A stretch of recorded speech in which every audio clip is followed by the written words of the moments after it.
Okay, obviously, hard-fought game. It was physical. We went through a long scoring drought at the end until I think Joe hit that nice layup on the wrap. But we knew that coming in, it was going to be like that from our first game with them, and it just was kind of trying to stand and last and fight. And obviously, they had played 3 games in a row, and that was our second. So hopefully, our depth and having that bye was significant in that game. First question, front row. Hey, Tony, Anthony has not always been automatic at the line this year, but given the way he has been playing in this tournament, were you confident when he went up for that one-on-one? Yes. No, the one that when he made both, you're saying? Yeah. No, he did. Because the last game, I think he was, what was he 5 of, what was the last game? Didn't he make them all at the line? Or 5 of 6, yeah. And we've been shooting a ton of them. And, you know, he had his rhythm. And, of course, and at that last we had there's 0.5. And we're like, well, should he make it? Should he miss it? And I told him to miss it for a second. And then I caught myself and said, just make it, game over. But either way, it worked out. So, but those were big free throws for sure. Akil, on that late layup, I guess, by Patterson, it looked like maybe you had some contact with him there. Were you surprised you didn't hear a whistle? Yeah, a little bit. You know, I just wanted to contest it as best as I could. I definitely didn't want to foul, but you know, they let it go. Second row. Hi, Tony. You've talked all year about your team taking advantage of opportunities. Can you talk about the opportunity you have in front of you tomorrow? Well, it's certainly a great opportunity, you know, to advance into the championship game, and you know, this is what it's about. You know, we're fortunate to win an ACC regular season championship, or I don't know if we call it that in this league, but we won that, and this is a huge opportunity. It's such a prestigious event, and to play for that. Again, preparation for the NCAA tournament, all those things are huge, and it's been a while. I think there's only one, right? You ask our writers that we've won, and I get reminded of that quite a bit, so it's a chance to add a second one to it. Back of the room. Tony, David Teal from the Daily Press. You had given the 2 fouls on Pitt's last possession. Right. Did you consider fouling again since you were up 3? And then what about Justin's defense to block the shot? Made a big block. No, we didn't. Did you watch the Maryland game? So it's just the studies have been done on that. You know, I just felt comfortable making them hit a tough contested shot. That's kind of what we try to build our defense on. That doesn't mean I wouldn't ever consider doing it, but I just felt them not having any timeouts and not being set, they'd have to shoot or make a real tough shot. And yeah, you saw Justin unfold on that shot, and that was obviously a great play. We made some big defensive plays where they got in the lane on us defensively, and whether it was blocks or just big plays that we had to come up with. And you need to do that. You need to make plays on offense. You need to make plays defensively when it's one of those kinds of games. Third row. For the players, it seemed like each of the blocks that you and your teammates had seemed to kill Pitt's momentum. Did it feel that way on the floor? Akil. I mean, I felt like every possession we wanted to try to kill the momentum. You know, whether if it was a turnover or just solid defense, that was our mindset the whole game. So you know, the blocks just helped, but I guess we tried to stay in position the whole game. Joe.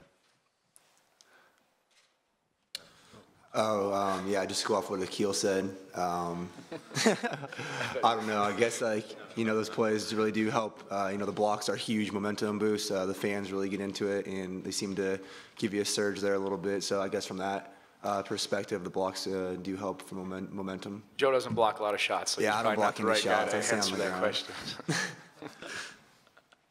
This is for the players. Coach talked about a little bit with Justin's key block at the end of the game. What was going through your mind at that point? And given how well you've played defense throughout the year and today, how confident were you guys on that last possession that you could make a stop? I would say, you know, I was very confident in our ability to get a stop there at the end. You know, we pride ourselves in getting stops and being a defensive-minded team. So when the last possession comes down to getting a stop, I would say that, you know, man for man on our team, we would feel very confidently that we'd be able to do that. Back left. Yeah, Kevin Fitzgerald, W8ER Radio. For Joe and Akil, you know, just watching Justin's block, how much do you guys and, you know, your team, your fan base feed off his energy and, you know, his emotion while you guys are out there?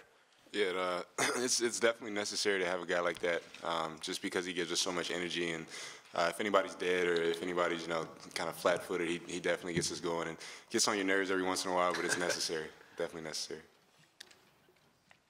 Front row. Doug Daddy from the Roanoke Times. Tony, what went into the decision for your dad to come to the tournament? We know he's not famous for attending your games. No. Well, first he said, if you win your first game, I'll come to the second game in the tournament. And I said, okay. And I said, well, are you going to watch our first game? He said, yeah. So I called him after the Florida State game. I said, did you watch? He said, no. And I said, okay. I said, are you coming then because we won? He said, no. And so he said, if you make it to the championship, I'll come.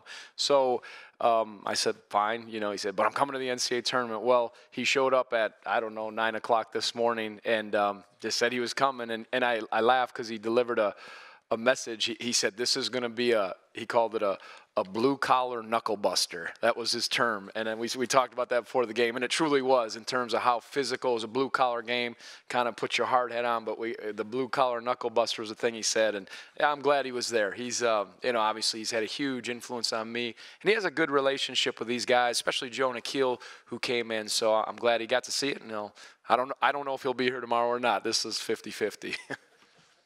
Back of the room. Coach David Glenn from the David Glenn Show on ACCSports.com. You mentioned earlier that in your time at UVA, you're going to be asked about 1976. I mean, enough times over 60 years with that being the ACC title for the Cavaliers. I mean, have you become like an unofficial authority on Wally Walker and those guys, given all of those mentions to you over the years? Yeah, that's it's been a while, so it's good that we're having this conversation right now. And obviously what they did was special, and because how special the ACC tournament is. But it'd be great to obviously put another banner or have that to share with them. He said, actually, I got a text before he came, and he said, we want some company. That's what Wally sent me a text. We want some company, being that only group. Left aisle. Yes, for Joe, Kip Coons for the Raleigh News and Observer. Joe, the basket you scored at the end on that when you made the cut that Coach Bennett was talking about, would you walk us through that play? What did you read on that? What did you see shaping up? It's just our sides motion, and I got a flare screen. I think it was from you. Was it from you? No, it wasn't from me. I think it was Anthony. Anthony came up, set a screen up at the high post, and I just wrapped it. That's just the tradition. That's what you do. You just wrap it to the block, and then if it's open, if it's not open, you come back off it on the rescreen. And I happened to be open coming off of the flare, and London made a great pass, and I just was quick to get it to the glass. To our right. Viv Bernstein, New York Times. Is it, for the players, is it fun to play a blue-collar knuckle-buster? Is there a joy in that? And coaches, is it hard to attract players to want to play that? I think it's fun. I mean, I love it. We're winning, and it's fun to impose your will and to really get after it, especially against a team like Pitt that's so tough. And in 4 years, I guess you could say we've been bred to enjoy those games and to really enjoy playing that real knuckle-busting style of defense. So I enjoy it, and I know the rest of my guys do too. Yeah, I mean, you're not going to break Pitt down quick, and hopefully you're not going to break us down. So our last game was like this, and it's just hard to get a good look. And it's our best way to be successful. We're having a chance to play for a championship, and that's significant, and that's the beauty of college basketball. There's so many ways to do it, and I think this team has some versatility, but we do have some things that we hang our hat on, and that is the soundness and the toughness and getting good shots, and we do it collectively, and the right guys want to play that way, and it's fun. It's fun to win. Take three more. First one in front of me. Frank Maloney, WRVA, WRNL, who's talking. Joe and Akil, talk about the journey that you've had starting out at UVA, rebuilding the program, and the synergy you've developed on the court, and how it's all sort of come together here this weekend.